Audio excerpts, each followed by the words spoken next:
Hello, everyone. Uh, I just want to read just a few verses, I think four, and I'm going to be in Psalms 25 of the King James Version of the Bible. I'm going to read verses 12 through 15, I think. It said, "What man is he that feareth the Lord? Him shall he teach in the way that he shall choose. His soul shall dwell at ease, and his seed shall inherit the earth." Talk about that man that feareth the Lord. "The secret of the Lord is with them that fear him, and he will show them his covenant." Wouldn't you like to know secrets? Secrets of this life and of things to come? They're with the Lord, the ones that fear the Lord. "The secret of the Lord is with them that fear him, and he will show them his covenant. Mine eyes are ever toward the Lord, for he shall pluck my feet out of the net." Uh, the, the, it's about choices. I think it was Joshua 24:15 said, "Choose ye this day whom you will serve." And I think he went on to say, "As for me and my house, we will serve the Lord." Life is about choices. George Jones co-wrote a song, I think, and sang this song about choices. And we have many choices in this life, and some of them are life-altering choices. To make sound decisions, you have to have sound information. You have to have clarity. I was thinking about my brother Dwayne that passed away last year. He was one of the most decisive men I've ever met, and I guess the other one would have been my dad. I didn't take after them. It's been painful for me to make decisions, and I've had to learn along the way. But those two people in my life, they really were decisive. Um, you might have to slow down when you come to a destiny decision and have clarity. Uh, you, you can't afford to make a permanent decision over a temporary situation, and that's what we do so many other times, like Esau did when he traded his birthright for a bowl of soup. Some people have the philosophy, and it seems to be pretty popular, that when you don't know what to do, just do something. Well, that's something wrong with that. That's what's wrong with us now. People not knowing what to do and just doing something and just hoping it'll work. That's not the way I want to come about my decisions. We hurry up and make decisions that change the next 20, 30 years of our life. Not only change our life, but have uh, repercussions for our children and the people that follow us. I know people that's lost. You talk to them about the plan of salvation and heaven and hell, and they'll sit there and they'll say, "I'm not going to make a decision." But they just made one. A no decision is a decision at any rate. We make the wrong decisions, and if we just waited and took the time to gather our information and settle ourselves in and settle ourselves down, we could have made a better decision. Just like somebody that's thinking about buying a house and say, "I don't need an inspection, and I'm not going to get an appraisal. I'll just trust the Lord." Well, the Lord wants you to do all you can with your decisions, and what you can't figure out, come to Him. Don't just bother Him with every little thing that you can do on your own, but those life's destiny decisions, He wants you to come to Him. "Lord, teach me what to choose. Give me clarity. It all seems so jumbled up. Lord, let me have clarity about what I should ask you for. Lord, help me to make right decisions so I don't get off course and I can stay on schedule and not be delayed getting to my destiny and my purpose. That I might not get lost, Lord, help me." When you make decisions, good or bad, it affects your kids and your family. It goes down generation. It's like an earthquake that has tremors. It rumbles on for years and years, even after you have died and gone on. decisions have consequences.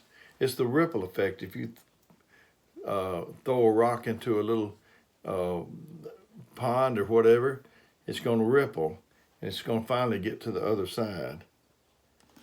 When we fear God, this scripture said, he said that when we fear God, what man is he that feareth the Lord? Him shall he teach in the way that he shall choose. When we fear God, he lets us in on secrets.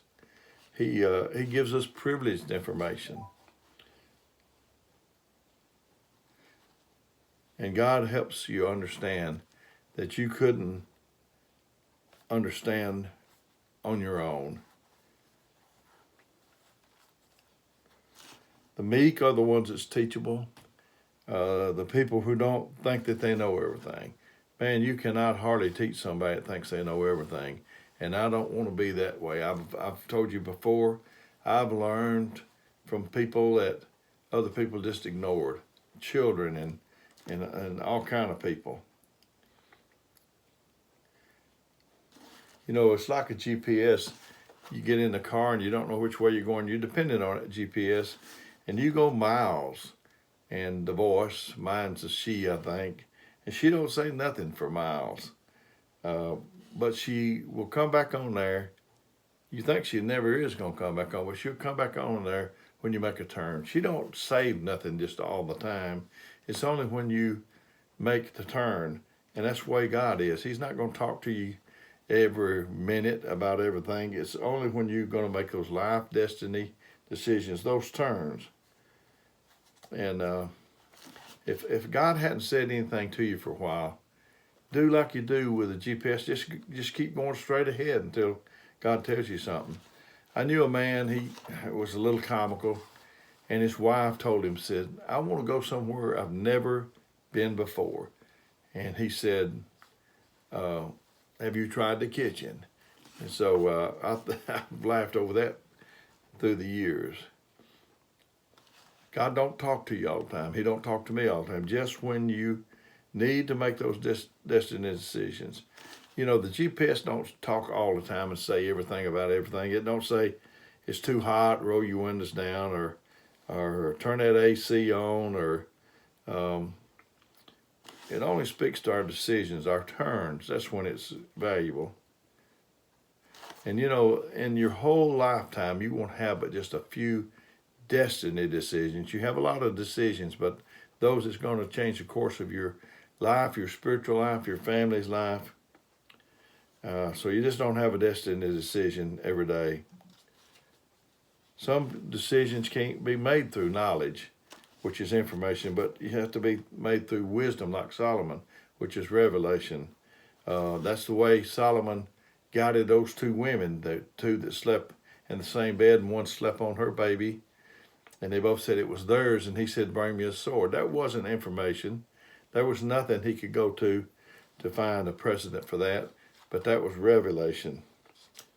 And you better believe that we have a say-so in our destiny and in the way our story is and the way our story ends. As I said, some people seem to think that the Lord talks to them all the time. I've heard them make references like that.